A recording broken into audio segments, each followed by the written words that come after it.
Iya. Dulu jualan berapa akan gitu? 2, sekarang 22. Berapa kali lipat? 10 kali lipat lebih. 10 kali lipat lebih. Jadi omset berapa sekarang? 6 sampai 7 kan? 6 sampai 7 juta Iya, per bulan itu. hari. Bisa 6 sampai 7 juta. Saya harus ambil untung Rp1 umpamanya. Ah. Sampai Rp2, saya kembalikan Rp1. Saya nggak mau. Sangat tiba-tiba seperti kayak mohon maaf bikin. Oh, Kalau untuk jualan makanan kan otomatis orang juga mungkin orang jadi jadi apa? Waduh, kok Ini jorok gitu. Iya itu. Berbarengan itu tangan saya pun waktu itu kan kecelakaan juga, Ya. kena pagar. Itu pagar besi itu ya? Iya pagar besi sampai lebih kurang. Kalau istri saya sih ngitung katanya 52 hari saya nggak ke pasar nganggur. Tekad istri saya yang luar biasa, Tat. Ya. Saya pun sampai begini, udah kalau kira-kira kamu udah nggak kewatahan kamu seperti itu, kita tutup sementara. Jangan, saya masih mampu.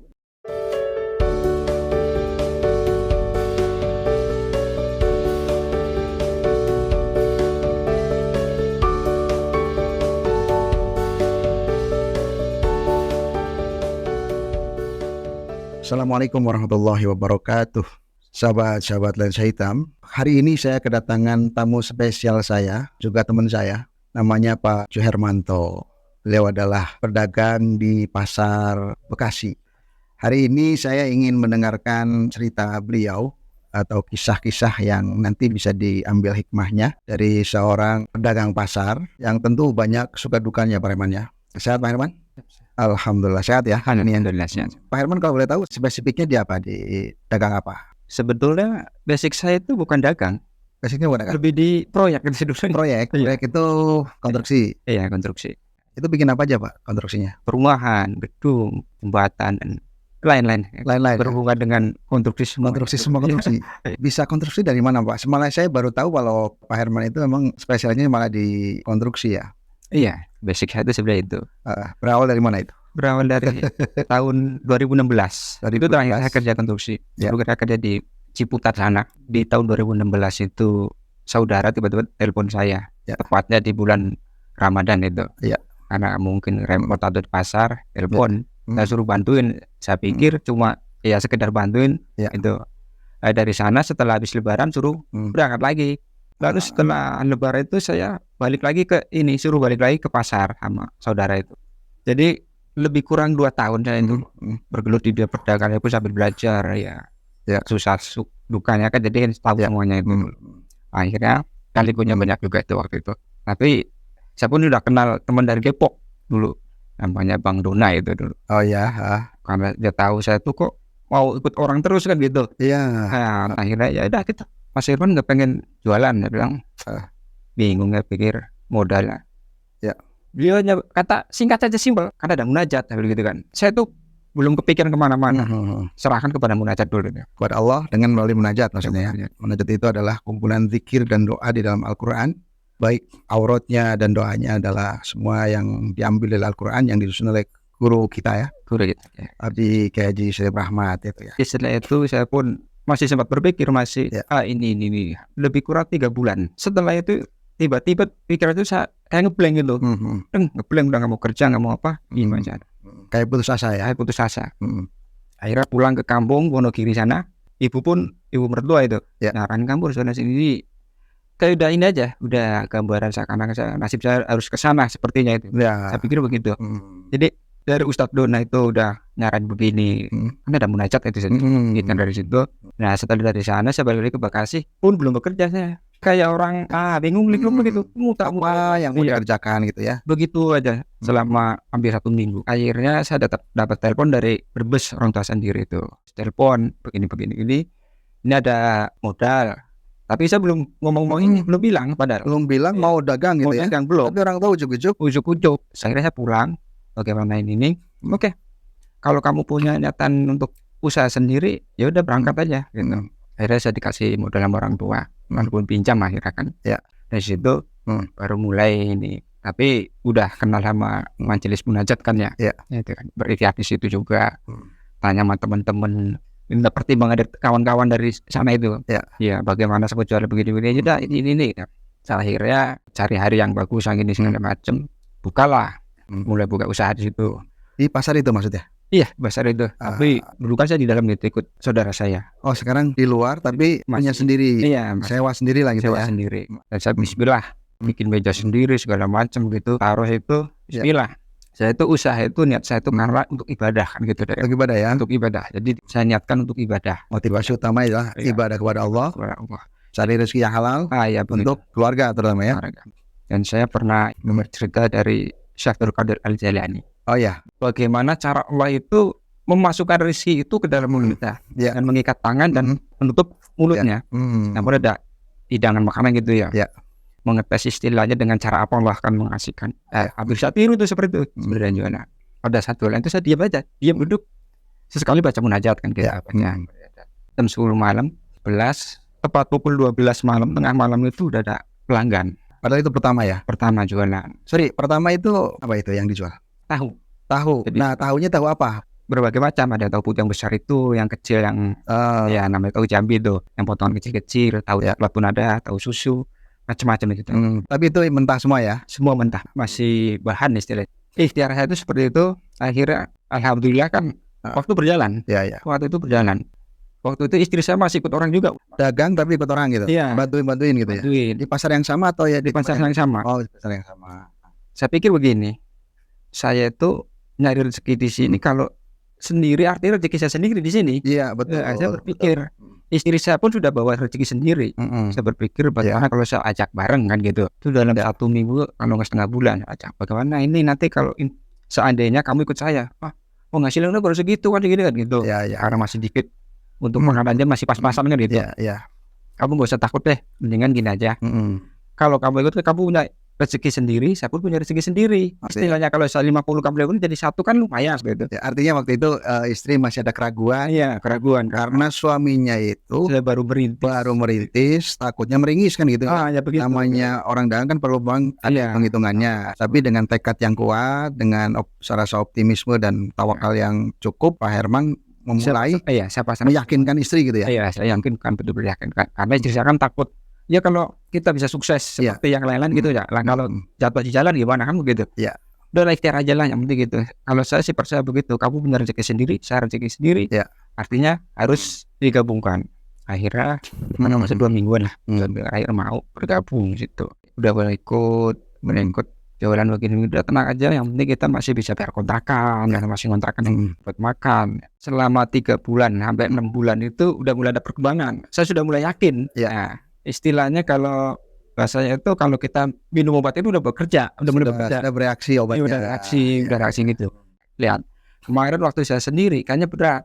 Segini-gini aja setelah kamu jadi ada perubahan kan begitu. Jadi kita jadi ingat bahwa kesuksesan suami itu tidak lepas dari dorongan doa istri, motivasi dari istri gitu ya. Jadi balik suami yang sukses pasti ada istri yang hebat. Begitu 6 bulan, istri sudah mulai yakin.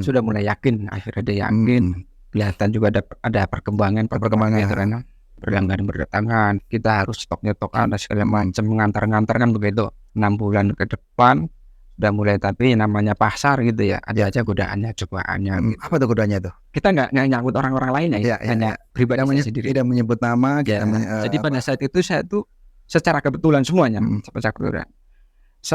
istri saya tuh tangan tiba-tiba seperti kayak mohon maaf kutikin. Penyakit gatal. Jadi kalau untuk jualan makanan kan otomatis orang juga mungkin orang jadi ini jorok gitu. Itu. Berbarengan itu tangan saya pun waktu itu kan kecelakaan juga. Kena pagar. Apa itu? Pagar yang di belakang itu ada pasar, kan ada pagar. Pasar. Jadi pagar pasar ya. Itu pagar besi itu ya? Iya, pagar besi. Sampai lebih kurang. Kalau istri saya sih ngitung atau 52 hari saya nggak ke pasar nganggur. 52 hari sampai nganggur. Tekad istri saya yang luar biasa, Saya pun sampai begini, kalau kira-kira kamu udah nggak kewatan kamu seperti itu, kita tutup sementara. Jangan, saya masih mampu. Di situ peran seorang istri menguatkan suami yang sedang sakit karena tangannya kena terluka ya. Padahal dia sendiri tangannya sedang gatal lagi gatal. Dan resikonya orang kalau jualan makanan, itu kan. Mohon maaf, bisa yang ada penyakitnya kan orang pasti ragu ya. Waduh, gimana ini? Itu selama lebih kurang 2 bulan. Saya itu emang nggak ke pasar, udah nganggur total. Saya kalau lihat istri kasihan tiap malam berangkat pagi pulang. sudah gitu nyuci pakaian saya lagi, masih harus bawa makanan buat saya segala macam. Iya. Perjuangannya luar biasa itu. Jadi akhirnya setelah 2 bulan itu berakhir, udah sembuh. Oh 2 bulan Pak Herman sendiri sembuh ya. Istri udah sembuh belum waktu saat itu? Istri sudah mulai mendingan. Jadi Sudah saya mendingan. katakan tuh ada fase, ada masanya itu. Ya. Penyakit itu seperti ya istri saya pun Ya. mulai sembuh, mulai berangsur sembuh sendiri gitu. Ya. Secara logika kalau sekarang pun harusnya masih begitu kalau memang alergi. Ya. Dibilang oh mungkin alergi karena air tahu atau apa kan begitu. Tapi nggak enak, tidak punya riwayat alergi tidak? Nggak ada sebenarnya tidak ada. Ya kita nggak boleh suudon juga ya. Nah kita bersyukur bahwa masa-masa itu terlalui. Ya jenis kayak pemberian untuk diri saya sendiri tadi. Ya betul. Ya istri saya gitu. Itu nanti ke introspeksi diri ya. Ya seorang pengamal munajat gitu yang baru itu mesti harus diuji sekian ini dan itu segala macam. Saya pun selalu konsultasi dengan Bang Dona yang di Depok. Bagaimana ini karena kalau situ mah nggak apa-apa, belum seberapa istilahnya. Iya. Bandingkan sos ini, jadi ada fasenya sendiri. Ada ujiannya tersendiri sesuai dengan tingkatannya. Iya seperti itu. Setelah itu baru bulan puasa itu sudah mulai repot. Bulan puasa repot karena banyak langganan. Banyak konsumen. Kita itu tuh berdua, kasihan istri saya. Nah, bulan puasa setelah 1 tahun, kemudian berapa bulan? Kalau nggak salah itu belum hitungan 1 tahun ya? Belum 1 tahun. Saya mulai jualan tuh pertengahan 2018. 2016 masuk pasar Bekasi, selang 2 tahun jualan sendiri, selang lebih kurang 1 tahun istilahnya gitu ya. Saya akhirnya harus cari orang ini buat bantuin saya. Bantuin. Tujuan saya itu supaya apa bisa membantu perekonomian mereka juga kan. Betul. Kalau untuk jualan itu repotnya dari hari raya aja, puasa, lebaran. Tapi hari biasa hampir handle berdua pun biasa. Cuma karena saya juga udah biarin. Kalau kita nambah orang, insya Allah juga ada rezeki bertambah lagi. Berbagi rezeki lah dengan orang lain gitu. Tambah orang pun begitu, semakin bertambah lagi. Jadi begitu terus. Masih 2 orang. Itu masih saudara? Masih saudara 1. Ada orang ini sih kebetulan yatim piatu. Kata Ustadz waktu itu udah harus dijaga dirawat. Betul. Dan saya pun alhamdulillah untuk saya sendiri nggak pernah Pak mau ini nggak nekan. Betul. Semaunya seenaknya kerja gitu, mau makan mau ini seenaknya gitu. Itu umur berapa? 19-an kali. Sudah SMA ya? Iya, SMA udah lewat. Iya udah lewat. Karena ya kemarin katanya lulusan SMA juga sih. Lulusan SMA. Ya, semua perempuan lagi ya? Laki. Laki-laki. Karena dia juga lagi menghidupi adiknya juga. Dia juga tulang punggung keluarga. Jadi saya harus nolong dia kan gitu. Itu dikasih makan apa makan sendiri? Udah makan, udah kasih makan. Dikasih makan. Baik adik ataupun itu orang lain juga nggak saya beda-bedakan. Ya, anggap satu keluarga gitu ya. Jadi kalau umpamanya mereka sakit tapi kita harus tanggung jawab gitu. Ya, itu aja. Nah Pak Herman, ini pasti kan sahabat-sahabat Lensai Hitam kan ingin tahu berapa sih omset sekarang gitu. Jadi kalau omset itu kalau boleh jujur itu sebenarnya makanya saya pernah ditanya juga sama Ustadz Dona. Dulu jualan berapa kan gitu. Kalau kayaknya apa gitu kan. 2, sekarang 22. Berapa kali lipat itu kan dia tanya. Berapa kali lipat? 10 kali lipat lebih. 10 kali lipat. Jadi omset dia pun tanya begitu. Omset berapa sekarang? Kalau untuk sebelum setoran gitu ya. Belum setoran itu 6 sampai 7 kan. 6 sampai 7 juta. Iya, per bulan itu. Hari. Oh, per hari. Iya. Bisa 6 sampai 7 juta per hari. Itu belum itu kotor lah ya. Kotor ya. Artinya kalau bersihnya bisa di angka 5 atau 4? Enggak sih, cuma 1, berapa gitu. Dari total. Iya. Kalau 1,5 artinya kan sangat besar kalau hitungan hari gitu ya. Iya, hitungan 1 juta kali 30 hari gajinya 30 juta.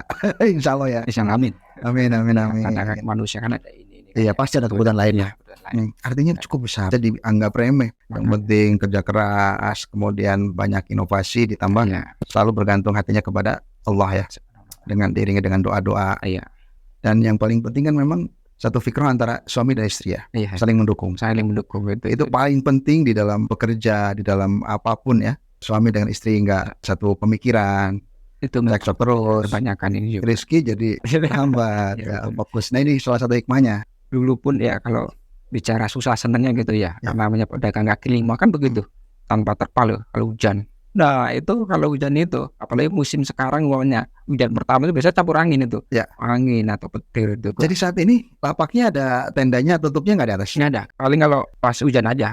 Gitu. Jadi itu saya kasihan sama istri juga sih. Kalau saya kan kalau musim kayak kemarau seperti ini sih aman-aman aja ya. Aman aja. Kalau boleh tahu ukurannya berapa? Ukuran luasnya, luas untuk lapaknya. 3 kali 2 enggak ini 3 kali 2 ya. kali. Sekarang 22 bak bahkan apalagi kalau lebaran itu nyampe 30 berapa bak. Kita sebutnya kan bak di sana kan. Jadi kita titip-titipin. Sebelahnya taruh kolong-kolongnya, saya titip-titip gitu. Itu bak ini kan, bak tahu tapi yang masih ada airnya itu. Iya. Airnya air asin itu kan? Itu ada yang asin yang tawar juga. Tergantung tahunya ya. Tahu yang coklat itu tawar karena kalau asin dia nanti lembek jadi nggak enak gitu. Gitu. Ada rahasianya itu ya. Rahasianya. Kalau itu tahunya dari mana Pak Herman? Kita sudah standby aja. Jadi ada yang anterin. Kita tinggal umpamanya pulang dari pasar. Kita pesan sekian nanti malam jam sudah ada. Jadi boleh dibilang itu kalau pedagang tahu itu paling enak istilahnya. Tanpa modal pertama kan kita tinggal ini. Saya pesan sekian diantar, nanti besok setelah penjualan kita baru bayar. Nah, kalau misalnya ada yang tidak laku kemudian basi, bisa ada kemungkinan basi nggak sih?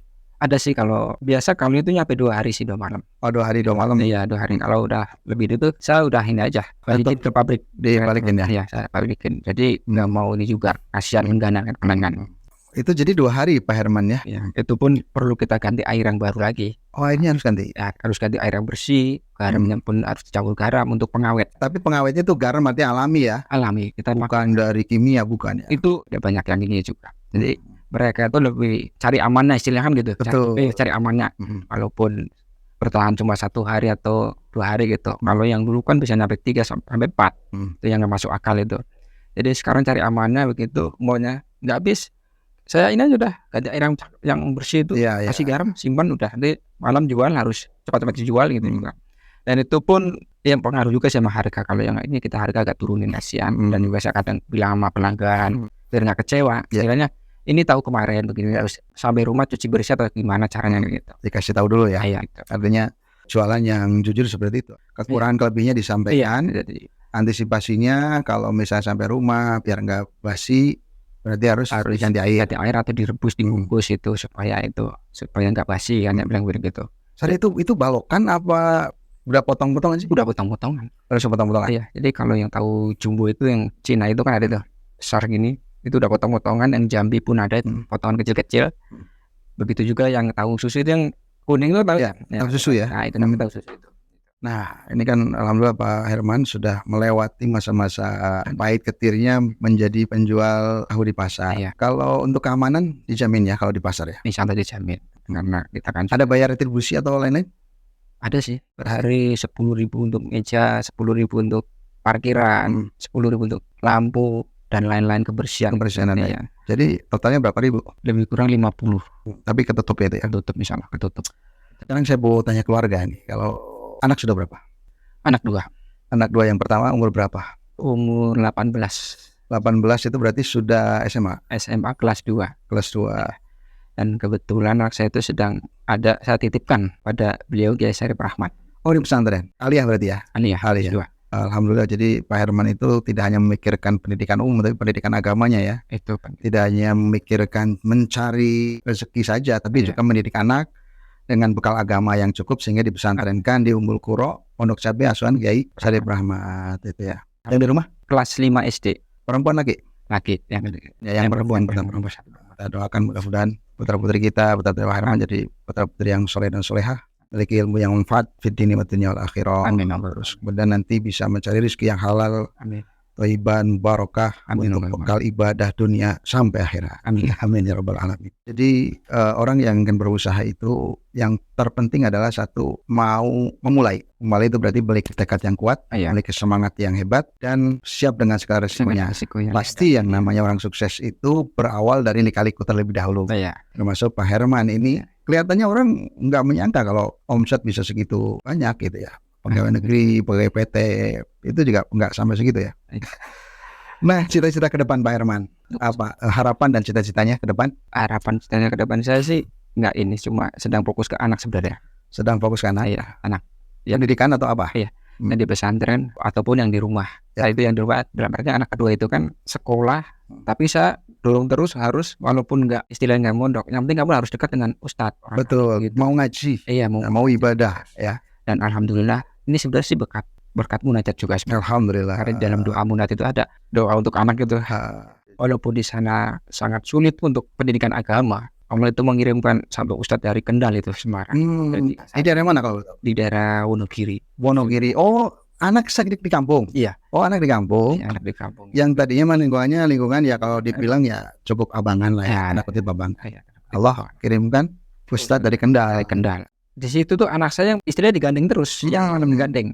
Mau ikut lomba Si azan. kader lah, Iya. kader ya. Jadi begitu. Lomba adzan sudah ikut. Kita ikut. Dia ngaji pun. Kalau kata Ustadz sih bagus lah, anak bapak itu bagus termasuk ini nih. Alhamdulillah ya. Ya, saya bilang. Jadi nggak lepas dari doa-doa dari munajat itu sebenarnya.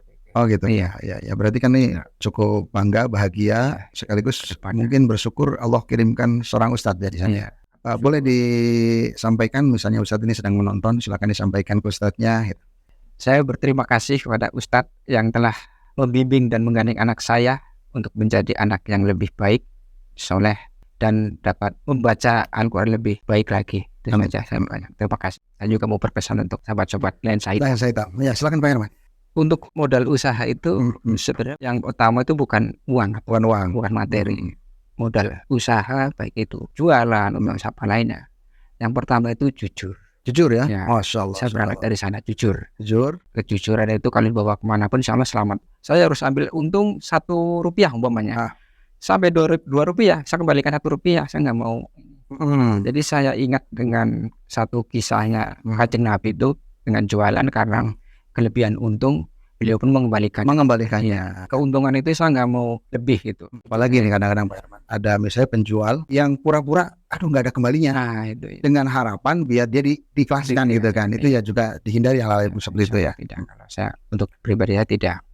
Yang kedua itu modal saya itu cuma dan sabar juga. Sabar, jujur. Yang kedua sabar. Yang sabar. Sabar dalam menghadapi situasi apapun artinya ya. Kadang kalau orang jualan itu ada sepi ya, menghadapi langganan yang begini begitu yang segala macam itu harus sabar. Ada situasi enak, ada sesuatu yang tidak enak. Iya, harus sabar semuanya. Dan yang ketiga itu yang paling utama itu ikhlas. Karena bagi saya ibadah yang paling tinggi itu ikhlas, adalah ikhlas. Iya. Jujur, sabar, ikhlas. Dan tambah lagi istiqomah. Jadi jualannya jangan hari ini jualan, 2 hari kemudian libur gitu ya. Harus istiqomahnya juga ya. Terus semua disandarkan kepada Allah. Ya. Hasil dan semuanya kita tawakal kepada Allah. Itu. Sahabat-sahabat dan saya hitam, alhamdulillah saya sudah bincang-bincang cukup panjang dengan Pak Herman. Banyak hikmah yang kita ambil ya dari apa yang diceritakan beliau. Dari lika-likunya, kemudian dari perjalanan berdagangnya gitu ya. Ini cukup banyak, saya yakin sahabat datang bisa mengambil kesimpulan tersendiri. Nah, sebelum ditutup, Pak Herman, ini untuk sahabat-sahabat Lensa Hitam. Ini Lensa Hitam ini produksi madu. Madu itu adalah minuman yang sangat dianjurkan Rasulullah untuk kesehatan dan banyak manfaatnya. Dan bedanya di Lensa Hitam itu adalah madunya betul-betul original, asli langsung dari kelompok tani hutan. Ada 3 macam. Jadi kita menggunakan bahasa daerah saja ya. Ada madu tul, taunya kecil, sangat kecil. Kemudian ada madu odeng, ini taunya gede. Jadi hampir seperti tawon yang suka di kepala gitu. Dan ada madu yang dari ngiruan. Ngiruan itu lebah yang umum tuh biasa yang sedang. Madu-madu ini insya Allah dijamin original. Kita udah uji lab dan sudah lulus semua ya. Tinggal pesannya di mana, di deskripsi ada nomor HP kami di situ. Soal harga nanti tinggal komunikasi langsung dengan admin kami. Pak Herman, terakhir apa yang ingin disampaikan, kata-kata yang memberikan motivasi kepada sahabat-sahabat Lensa Hitam? Jadi usaha itu kan yang tadi berawal dari niat karena ibadah. Niatkan karena ibadah. Ya. Dengan bermodalkan jujur, sabar, ikhlas, dan yang terakhir istiqomah. Itu ya. Itu saja. Luar biasa, itu 4 kalimat sakti. Kalau semua orang bisa menjalankan ini, insya Allah hidupnya sukses dunia dan akhirat. Baiklah Pak Herman, saya sangat berterima kasih atas kehadiran Pak Herman. Sudah menyempatkan waktu di kesibukannya ya, di sela-sela kesibukannya. Karena itu saya akan memberikan suatu kenang-kenangan. Jangan dilihat seberapa nominalnya, tapi dilihatlah ikatan emosional antara kita agar lebih terjalin ukhuwah. Ini Pak Herman, tanda terima kasih kami. Di ajang penghargaan, terima kasih atas kehadiran partisipasi Pak Herman. Saya yakin kisah-kisah yang disampaikan Pak Herman bisa memotivasi sahabat-sahabat Lensa Hitam, khususnya bagi mereka-mereka yang ingin memulai usaha. Silakan Pak Herman. Saya terima. Baik, sahabat-sahabat Lensa Hitam, terima kasih atas partisipasinya. Sekali lagi, Lensa Hitam juga membuka donasi untuk berbagi bersama, baik itu ke pedagang kecil, kepada orang-orang yang membutuhkan. Nanti kontaknya ada di deskripsi channel YouTube Lensa Hitam. Terima kasih. Wassalamualaikum warahmatullahi wabarakatuh.